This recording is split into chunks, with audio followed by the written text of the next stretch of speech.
Hello, c'est Sophia. Dans la vidéo d'aujourd'hui, je veux continuer le thème du jardinage en zone d'ombre. J'ai déjà commencé une playlist qui va s'afficher au-dessus de l'écran. Aujourd'hui, ce qui nous intéresse, c'est les plantes de format XXL qui vont être super impressionnantes et qui vont amener un fort impact dans votre jardin.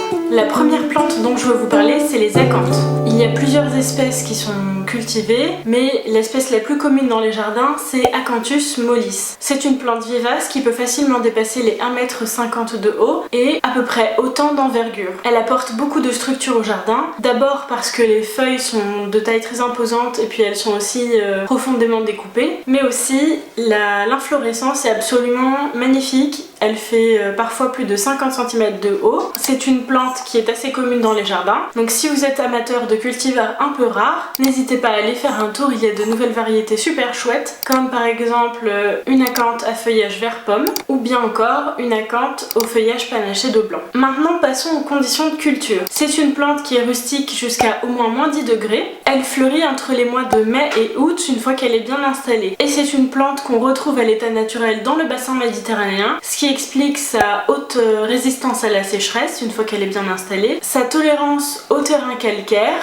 et le fait qu'elle ne supporte pas de rester les pieds dans l'eau, particulièrement pendant l'hiver. Donc c'est une plante pour les terrains bien drainés. Elle peut être installée en plein soleil, mais puisqu'elle fait partie de cette liste, elle tolère aussi très bien les expositions de mi-ombre. Le feuillage est caduc ou semi-persistant selon les températures, et je tiens à vous signaler un petit point auquel être attentif. Il faut faire attention quand vous manipulez cette plante parce qu'il y a des épines au niveau de l'inflorescence. Donc faites bien attention à vos doigts. On passe ensuite à une autre plante bien connue des jardiniers de l'ombre. Il s'agit des hostas. Mais je vais vous parler de cultivars bien spécifiques parce qu'il existe des cultivars de hostas de taille absolument spectaculaire. Le premier cultivar dont je vais vous parler, et a priori le plus grand à ce jour, s'appelle Hosta Empress ou...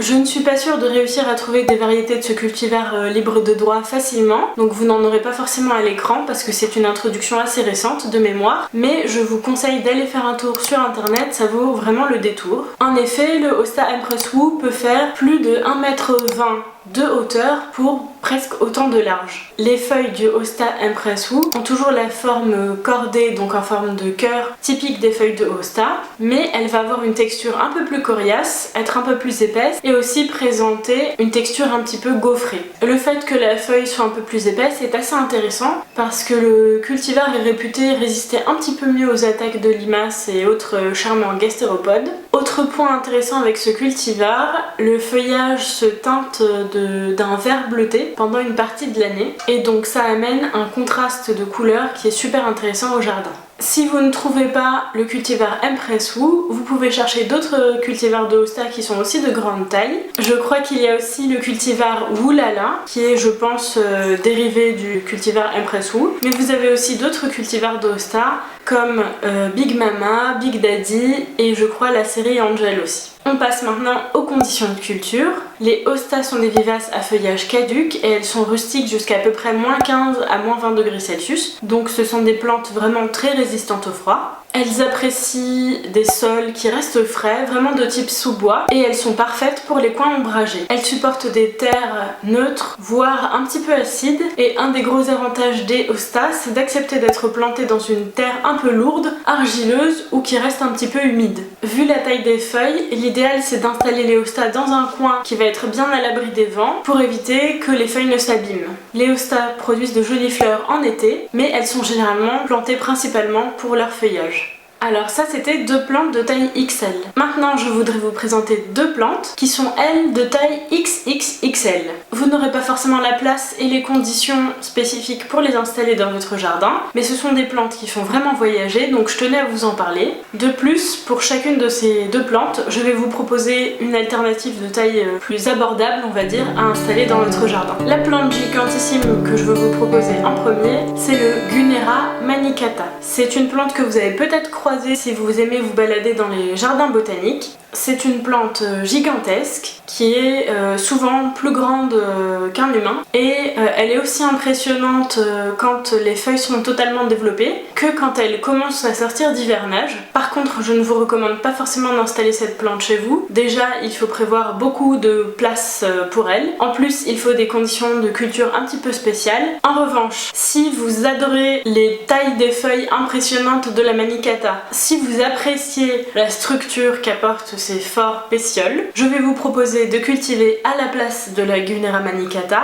une toute simple rhubarbe. Et d'ailleurs, un des noms communs donnés à la Gunera Manicata, c'est rhubarbe du Brésil. Ce ne sont pas deux plantes de la même famille, mais il y a quelque chose de ressemblant, en tout cas dans la structure de la plante. Vous allez alors choisir une variété de rhubarbe à fort développement, qui au bout de quelques années peut faire bien 1,50 m de haut et autant de large, avec des feuilles qui peuvent aller jusqu'à 70 cm de diamètre, ce qui est quand même une taille assez impressionnante. Autre avantage de la rhubarbe, vous allez pouvoir choisir des variétés à pétioles rouges ou rosées, ce qui va apporter un contraste supplémentaire et un intérêt supplémentaire dans votre jardin. Maintenant, parlons rapidement des conditions de culture de la rhubarbe. La rhubarbe est une plante vivace au feuillage caduc qui a une durée de vie d'environ 10 ans. Elle est rustique jusqu'à peu près -20 degrés Celsius. La rhubarbe apprécie les sols frais et assez fertiles. Si vous habitez dans une région aux étés chauds, donc par exemple au sud de la Loire, planter sa rhubarbe à mi-ombre, c'est vraiment une bonne idée. En effet, la taille importante des feuilles de rhubarbe fait que la plante peut facilement se déshydrater.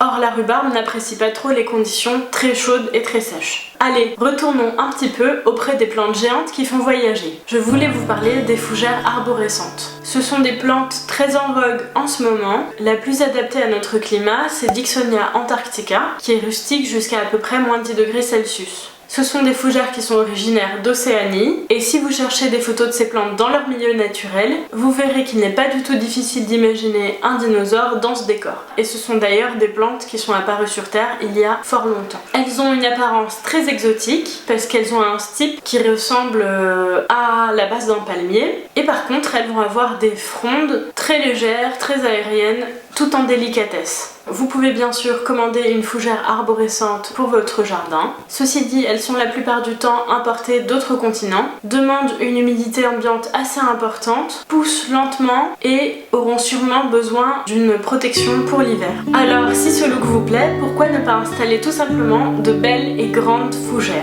Vous avez le choix parmi beaucoup d'espèces et de variétés, mais je vous conseille bien sûr des variétés de grande taille pour un maximum d'impact. Vous pouvez jeter un œil parmi les fougères Dryopteris, Osmunda et Polysticum. Dans tous les cas, les fougères vous permettront vraiment d'apporter une touche de luxuriance dans votre jardin et les frondes vont à la fois amener une structure et beaucoup de graphisme, mais aussi de la douceur et de la délicatesse. Et notamment dans des zones qui sont souvent difficiles à traiter dans les jardins, comme des zones sous des arbres. Pour les conditions de culture, sachez qu'il y a des fougères très différentes, mais pour celles dont je viens de parler, vous pouvez les installer dans une exposition type sous-bois, donc à l'ombre ou à la mi-ombre, dans une terre qui reste fraîche, et surtout dans un terrain qui n'est pas trop calcaire. Et chose intéressante aussi, vous pouvez aussi chercher des fougères qui ont des frondes persistantes. Alors qu'est-ce que vous avez pensé de cette sélection de plantes à fort impact pour la mi-ombre ? En tout cas, si la vidéo vous a été utile, n'hésitez pas à mettre un petit like et à vous abonner à la chaîne, ça m'aide beaucoup. A plus! Dans tous les cas, les fougères vous permettront d'apporter une touche très luxuriante. Alors,